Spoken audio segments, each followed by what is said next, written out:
Oke, selamat datang kembali di Room Ngayal. Assalamualaikum warahmatullahi wabarakatuh. Salam sejahtera untuk semuanya. Salam Room Ngayal. Terima kasih masih mengklik channel gue ya, untuk teman-teman. Selamat menonton. Gerakan feminisme Islam ini muncul sebagai respon atas ketidakadilan dalam perlakuan terhadap perempuan.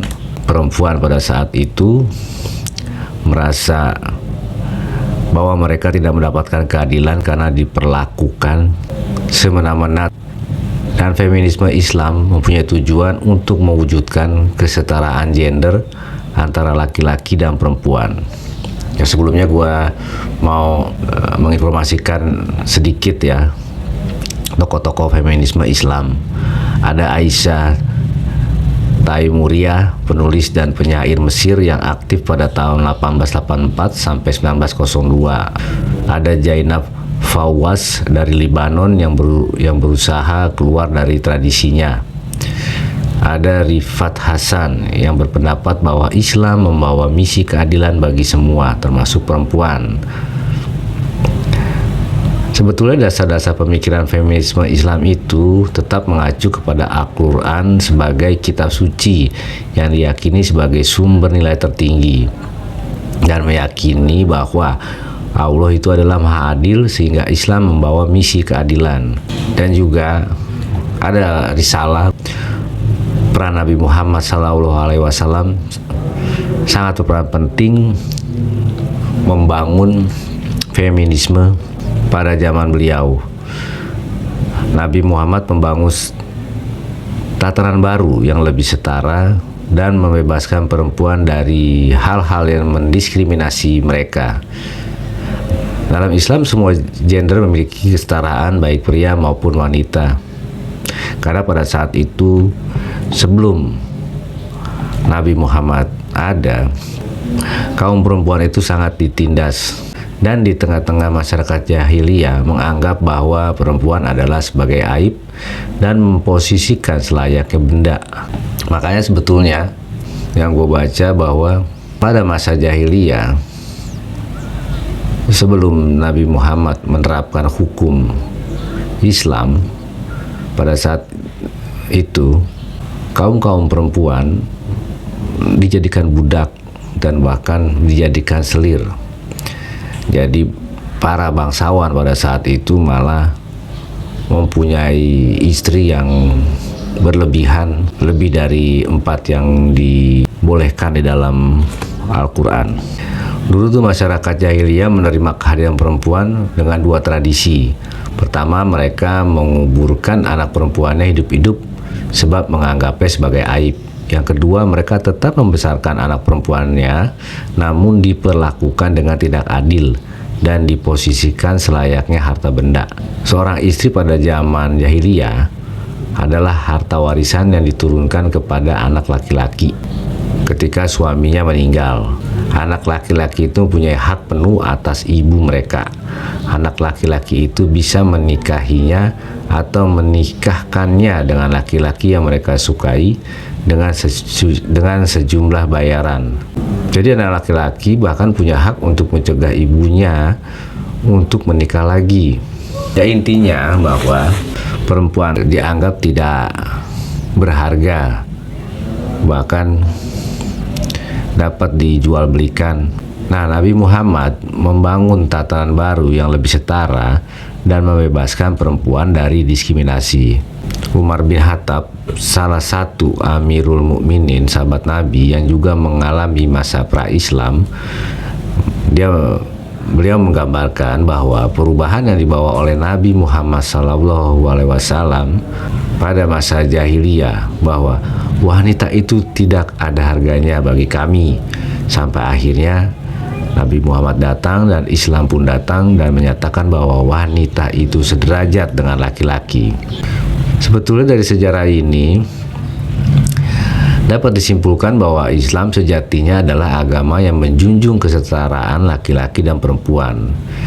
Islam tidak membedakan kedudukan manusia berdasarkan jenis kelamin. Al-Quran pun berseru bahwa kepada seluruh manusia, bukan hanya laki-laki. Dalam salah satu ayatnya, Allah pun berfirman, Dan tidak aku ciptakan jin dan manusia melainkan supaya mereka menyembahku.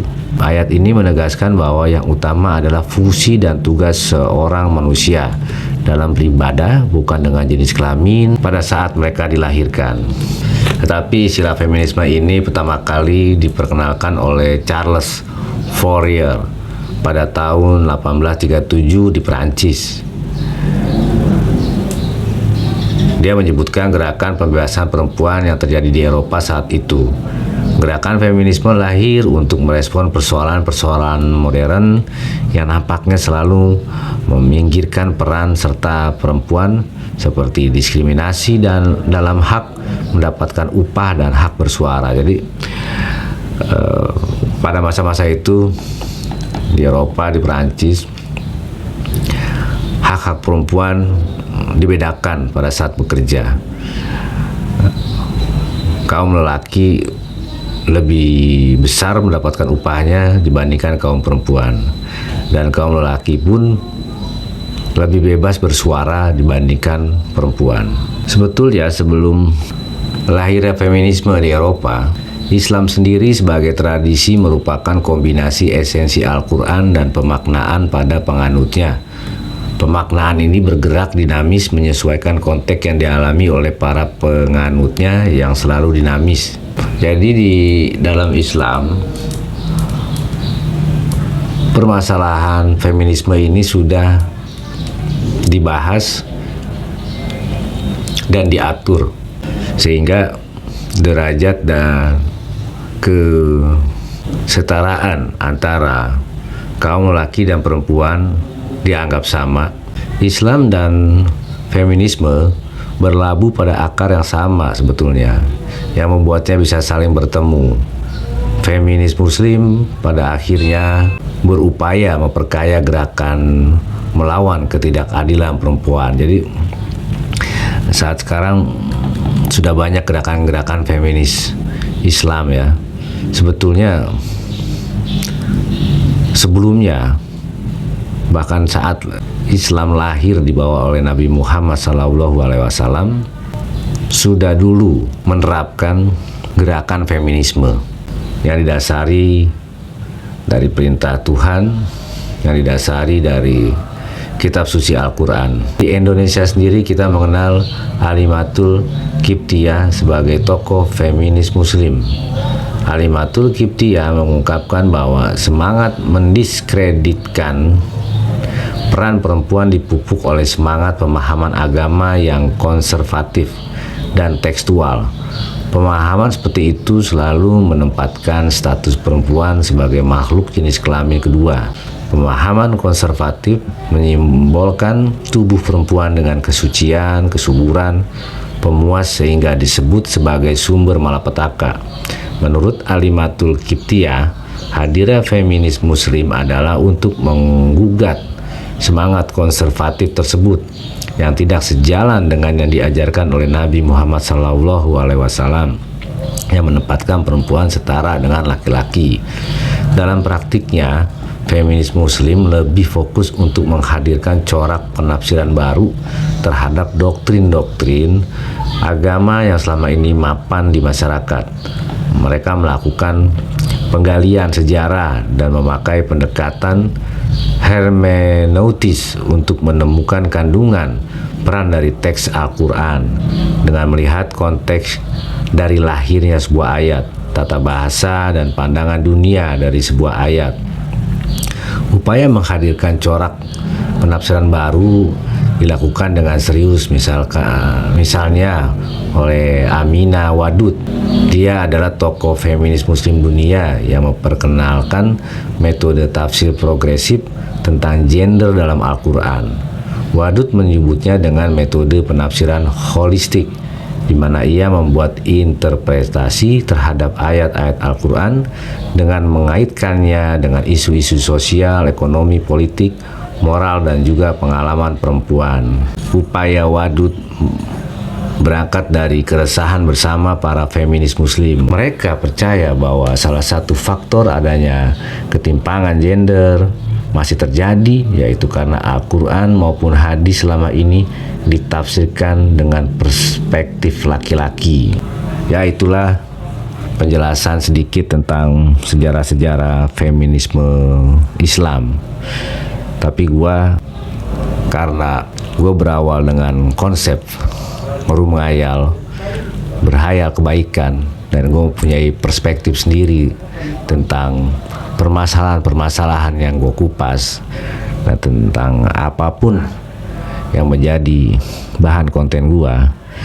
Jadi gue mencoba untuk menyimpulkan segala sesuatu menurut pandangan gue sendiri.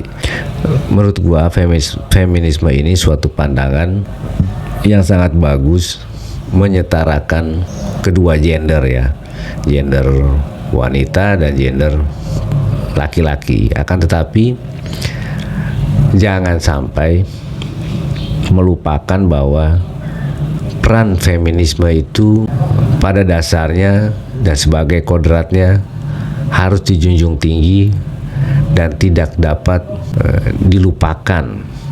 Jadi menurut gua jangan sampai para feminisme malah menciptakan sifat mengagungkan atau bertujuan merubah dasarnya sebagai feminim menjadi sifat-sifat yang maskulin. Biar bagaimanapun, sifat dasar dari feminisme ini tetap harus dijalankan dan tetap harus digunakan sebagaimana mestinya. Jangan sampai malah beralih posisi para feminisme ini atau para wanita ini menjalani kehidupannya benar-benar menghilangkan kodratnya dan menghilangkan jati dirinya sebagai wanita, sehingga mereka terlihat dan bersifat terlalu maskulin, bahkan mungkin bisa saja 100% mendekati sifat-sifat maskulin.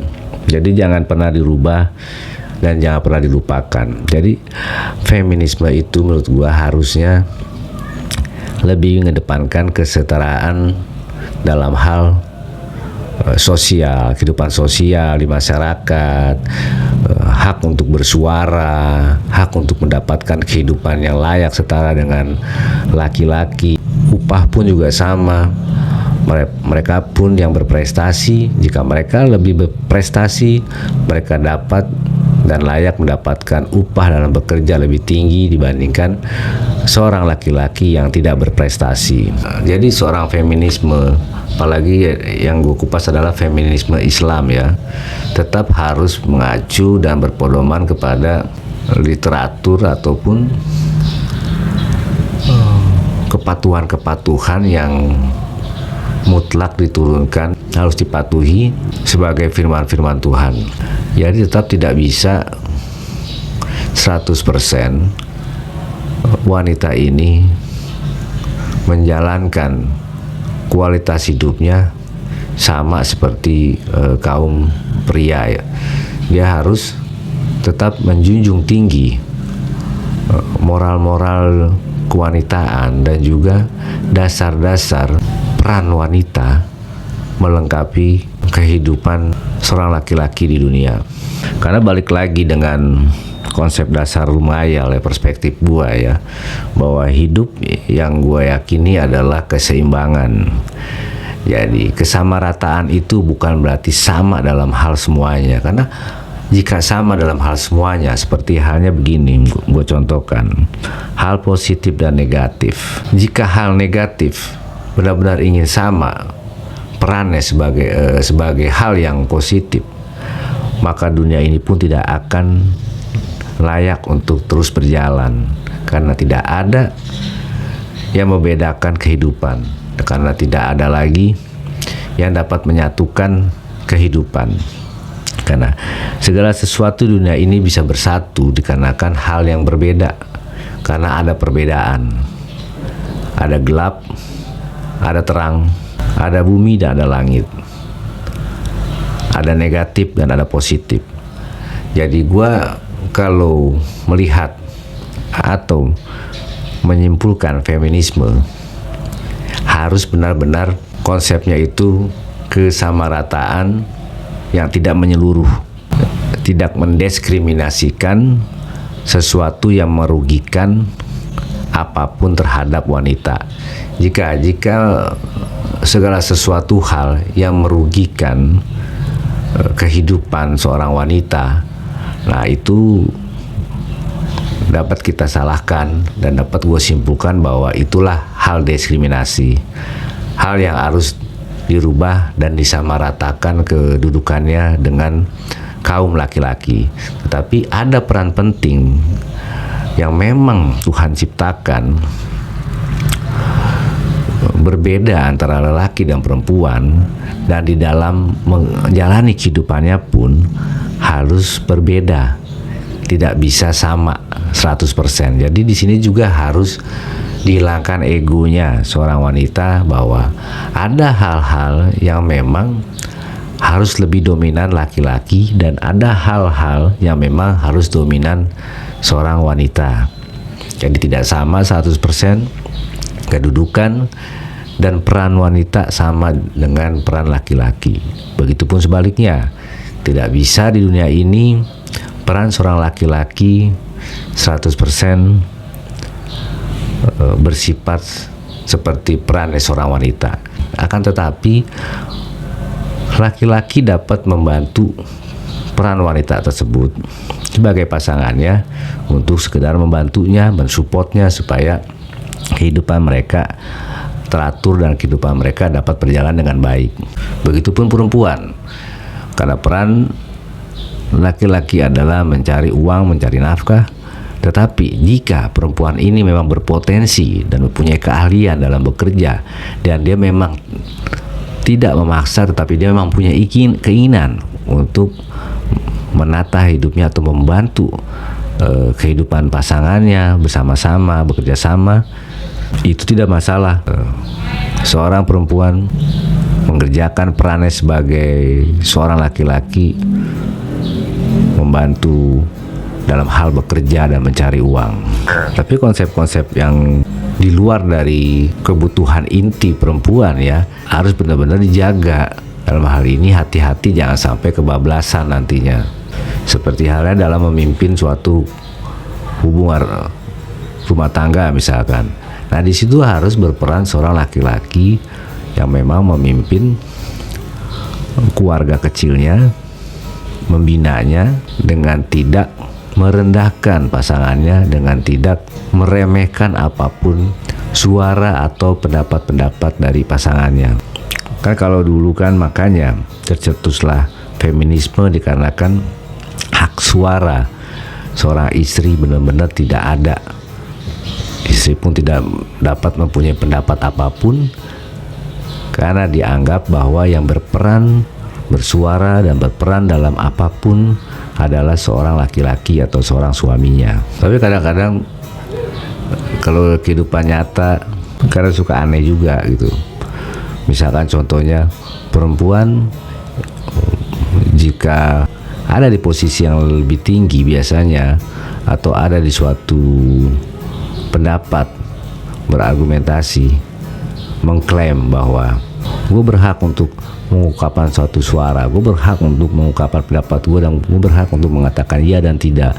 Karena kan laki dan perempuan adalah setara, dan gue sebagai perempuan harus disetarakan dengan kaum laki-laki.